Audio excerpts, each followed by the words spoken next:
নমস্কার বন্ধুরা, সহজ পাঠ A to Z ইউটিউব চ্যানেলে তোমাদের সকলকে স্বাগত জানাই। আজকে আমি চতুর্থ শ্রেণীর বাংলার আমাজনের জঙ্গলে পাঠ্যাংশ নিয়ে উপস্থিত হয়েছি। এই আমাজনের জঙ্গল সম্পর্কে প্রথমেই তাই আমরা জেনে নেব। চলো তাহলে জেনে নিই। তোমাদের বইতেই দেখো 61 নম্বর পৃষ্ঠায় আছে নদী আমাজন। 1941 সালে পর্যটক ওরেল্লানা এই নদীর নামকরণ করেন। আমাজন শব্দের অর্থ বীর রমণী।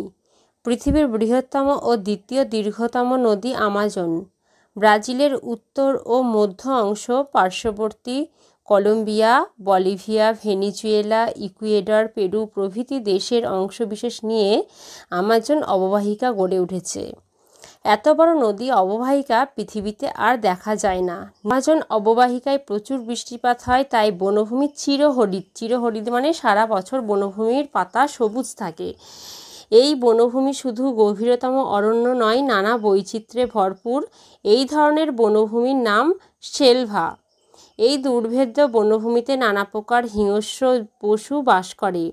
জাগুয়ার, বিশাল আনাকোন্ডা সাপ, রক্তচোষা বাদুড়, জোঁক, বিষাক্ত মাছি, বিষাক্ত মাংসাশী পিঁপড়ে আর জলে পির্নাহা মাছ, মানে পির্নাহা মাছ হচ্ছে মানুষের মাংস খুবলে খায়। আর হচ্ছে কুমির তো আছেই। জল ও স্থল উভয়ই হচ্ছে ভয়ঙ্কর। আমাজনের জঙ্গলে পাঠ্যাংশটিতে দেখো একটা ছবি দেয়া আছে। এই ছবিটিতে একটা ছেলে ও একটা বাচ্চা মেয়ে দুজনে এখানে বসে আছে, কিছু একটা আঁকিবুকি দেখছে। এই পাঠ্যাংশটা লিখেছেন অমরেন্দ্র চক্রবর্তী। চলো তাহলে অমরেন্দ্র চক্রবর্তী কে ছিলেন তার সম্পর্কে একটু আগে জেনে নিই। অমরেন্দ্র চক্রবর্তীর জন্ম হচ্ছে 1941 সালে। কবি, পর্যটক, পত্রিকা সম্পাদক, আলোকচিত্রী, তথ্যচিত্র নির্মাতা ছাড়াও অমরেন্দ্র চক্রবর্তীর অন্যতম পরিচয় তিনি একজন জনপ্রিয় শিশু সাহিত্যিক। পৃথিবীর নানা দেশে ঘুরে বেরিয়েছেন। নানা ভাষায় অনুদিত মানে অন্যান্য ভাষায় অনুবাদ করা হয়েছে বা অন্যান্য ভাষায় তার লেখাগুলোকে লেখা হয়েছে। তার বিভিন্ন গ্রন্থের মধ্যে উল্লেখযোগ্য সাদা ঘোড়া, আমাজনের জঙ্গলে, হিরু ডাকাত, গৌড় যাযাবর, টিয়া গ্রামের ফিঙে নদী ইত্যাদি। তার সম্পাদিত পত্রপত্রিকাদের মধ্যে রয়েছে কালের কষ্টি পাথর, ছেলেবেলা, ভ্রমণ, কর্মক্ষেত্র ইত্যাদি। তাহলে দেখো পাঠ্যাংশটি আমরা পড়ে পড়ে মানে বুঝবো। এমন জঙ্গল, এমন নদী, এমন চাঁদ, এমন মানুষজন, কাকারা সঙ্গে থাকলে আমার তো দেখাই হতো না।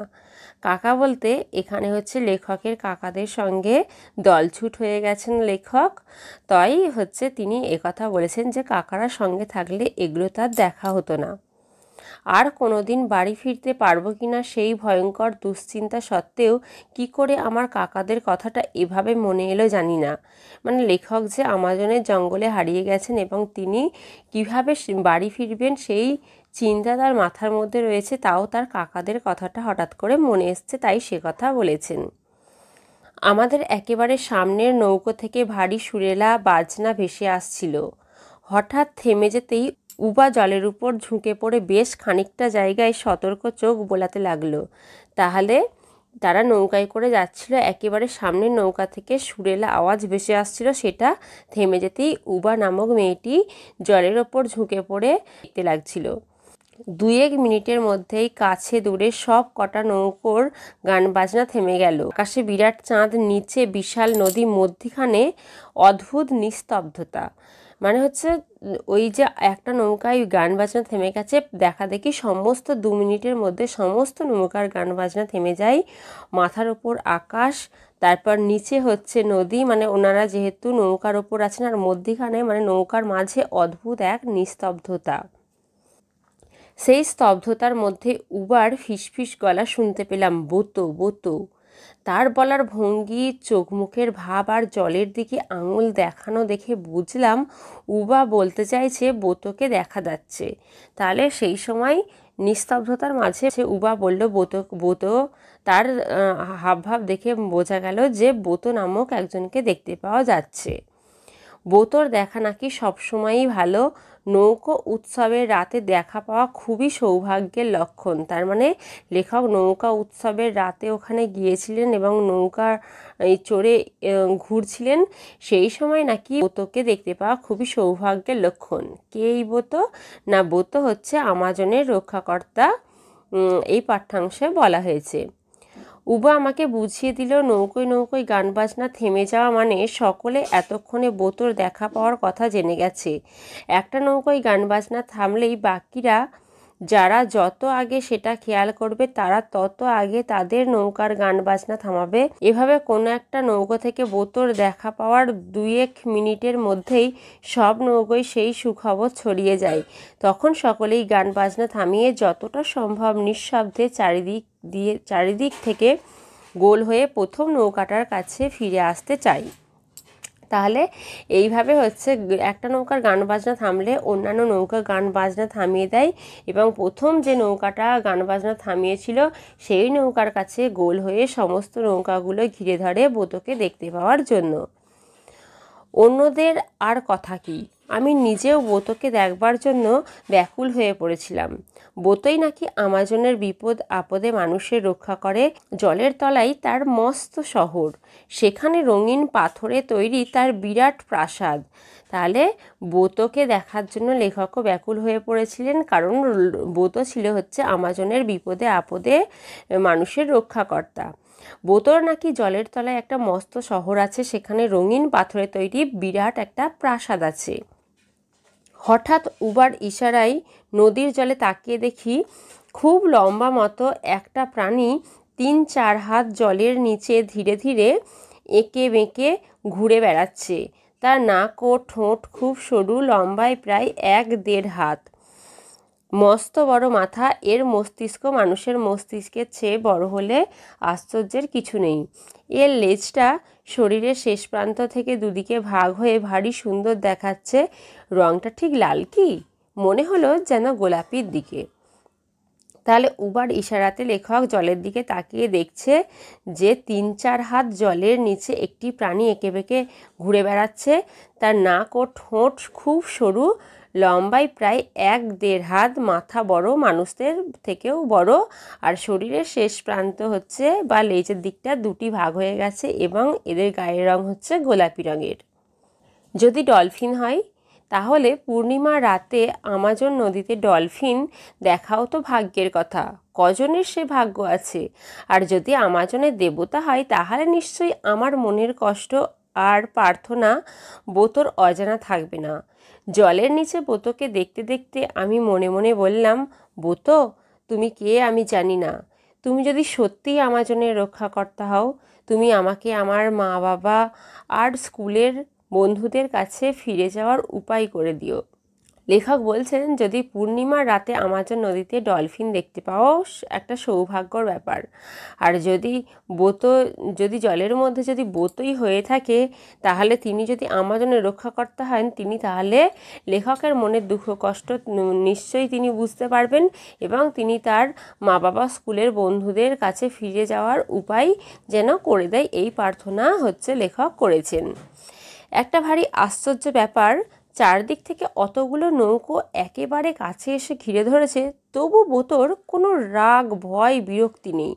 সে আপন মনে আনন্দে মশগুল হয়ে খুব ধীরে ধীরে জলের মাত্র 3-4 হাত নিচে ঘুরে বেড়াচ্ছে। কখনো কখনো জলের ওপরে উঠে আসছে।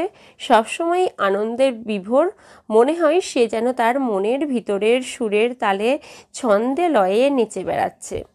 তাহলে এতগুলো নৌকো বোতোকে ঘিরে ধরেছে, তবু বোতোর কোনো রাগ ভয় বিরক্তি নেই। সে সবসময় আনন্দে প্রায় 2-3-4 হাত জলের নিচে ঘুরে বেড়াচ্ছে, মাঝে মাঝে জলের ওপরে উঠে আসছে। জঙ্গলে ঘুরতে ঘুরতে উবা অনেক দিন হঠাৎই হাঁটু গেড়ে মাটিতে বসে পড়ে।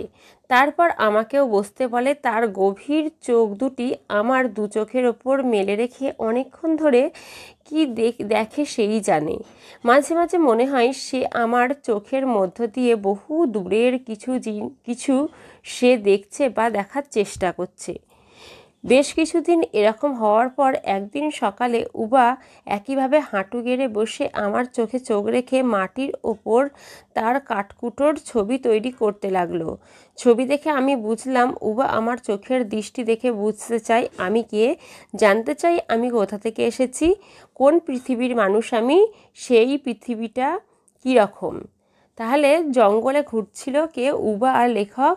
মাঝে মাঝে উবা হাঁটু গেড়ে বসে পড়ে মাটিতে, তারপর লেখকের চোখের দিকে দেখে বুঝতে চায় লেখক কে, তিনি কত দূর থেকে এসেছেন, তার পরিচয় কি, সেই সম্পর্কে উবা জানতে চাই। এ প্রশ্নের উত্তর আমি কিভাবে বোঝাবো জানি না। ভাবলাম যে কলকাতায় আমরা থাকি সেই কলকাতার কথাই ওকে বলি। শেষ পর্যন্ত অনেক ভেবেচিন্তে বেশ বড় দেখে একটা জায়গা পরিষ্কার করে খুব মন দিয়ে সেখানে একটা ছবি এঁকে যতটা পারি আমার কথা, আমার বাবা মায়ের কথা, বন্ধুদের কথা, স্কুলের কথা, কলকাতা শহরের কথা, শহর ভরা ঘর বাড়ি, গাড়ি ঘোড়া, দোকান বাজার, লোকজনের কথা বোঝালাম। কলকাতা নামটাও তাকে বার কতক শুনিয়েছি। তাহলে লেখককে সেইটা জানার উত্তরে লেখক কী করেছেন, যে একটা বড় জায়গা পরিষ্কার করেছেন, সেখানে ছবি এঁকে তার বাবা মা, দোকান, বাবা মা, বন্ধু বান্ধব, স্কুল, তারপর কলকাতা শহরের দোকান বাজার, বাড়ি ঘর, সমস্ত কিছুটা বোঝানোর চেষ্টা করেছেন। উবা ওই মস্ত বড় ছবির ওপর ঝুঁকে পড়ে অনেকক্ষণ ধরে ঘাড় ঘুরিয়ে ঘুরিয়ে পুরো ছবিটা দেখেই আবার তার কাঠকুটো সাজাতে লাগলো। এই কাঠকুটো দিয়ে ছবি আঁকায় উবা ভারী ওস্তাদ। এক পলক চোখ বুলিয়েই তার বলবার কথাটা আমি বুঝে নিলাম। তাহলে উবা লেখকের ছবিটা দেখে কি করলো না, কাঠকুটো দিয়ে আবার ছবি আঁকতে শুরু করলো। উবা কাঠকুটো দিয়ে ছবি আঁকায় ভারী ওস্তাদ। উবার মুখে কলকাতা কথাটা শুনে আমার এত আনন্দ হলো যে কি বলবো।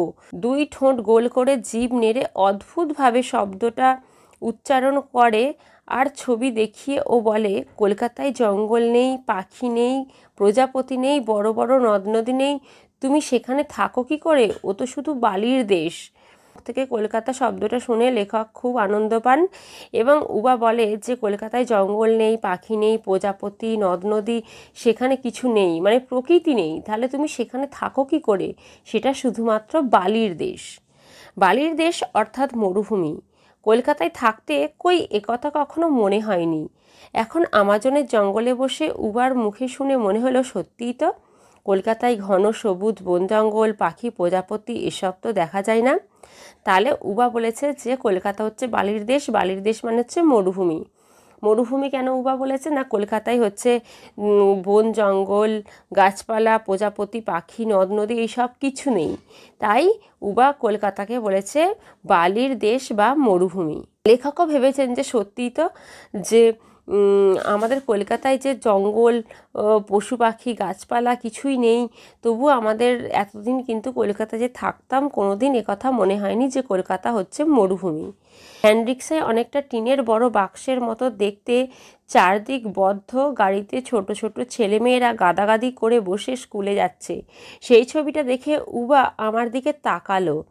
এই ছবিটার মানে সে একেবারে বুঝতে পারেনি। টিনের দেওয়ালে ছোট ছোট জানালার ফাঁক দিয়ে কেউ কেউ তার কচি মুখ তুলে বাইরেটা দেখতে দেখতে চলেছে। উবা সেই মুখের ওপর অনেকক্ষণ ঝুঁকে রইল, তারপর মুখ তুলে আমার কাছে এই ছবিটার মানে জানতে চাইল।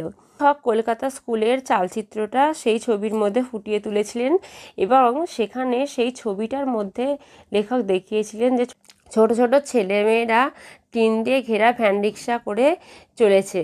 সেই ছবিটার মানে উবা লেখকের কাছে জানতে চেয়েছেন। আমাজনের জঙ্গলে স্কুল কি করে বোঝাবো? আরও কয়েকটা ছবি এঁকে যতটা সম্ভব স্কুলের বিষয়ে বললাম। উবা বেশ খানিকক্ষণ আমার চোখে চোখ রেখে চুপ করে বসে বসে ভাবল। তারপর তার কাঠকুটোর ছবি দিয়ে বলল, জঙ্গলের গাছপালা, ফুল ফল, কীটপতঙ্গের সঙ্গে না থেকে, গ্রীষ্ম বর্ষা শীত বসন্ত না দেখে কলকাতায় বসে তুমি কি করে এই জগৎটাকে জানবে? তাহলে লেখক স্কুল সম্পর্কে উবাকে জানিয়েছেন এবং উবা বসে বসে কিছুক্ষণ ভেবে তার কাঠকুটো দিয়ে ছবি এঁকে বলেছেন যে লেখককে, যে জঙ্গলের গাছপালা ফুলফল কীটপতঙ্গের সঙ্গে শীত গ্রীষ্ম বর্ষায় ঋতু সমস্ত ঋতু না কাটালে তুমি এই জগৎটাকে যে প্রকৃতিকে কি করে তুমি চিনবে, সে কথা হচ্ছে উবা লেখককে বলেছে। এরপরেই উবা হঠাৎ আমার একটা হাত নিজের দুহাতে নিয়ে আমার চোখে চোখ, আমার দু চোখে তার সেই গভীর দু চোখের দৃষ্টি রেখে মুখে কোনো শব্দ উচ্চারণ না করে বলল, তুমি আর ওই দেশে ফিরে যেও না। তাহলে উবা হচ্ছে লেখকের হাত ধরে বলল যে উবাও একজন ছোট মেয়ে, লেখকও একটা ছোট ছেলে, দুজনের খুব বন্ধুত্ব হয়ে গেছে। তাই তারা হচ্ছে কি করেছে যে উবা লেখককে বলছে তুমি আর হচ্ছে ওই দেশে অর্থাৎ কলকাতায় আর ফিরে যেও না। তাহলে এই ছিল আমাদের 4র্থ শ্রেণীর বাংলার আমাজনের জঙ্গলে পাঠ্যাংশ।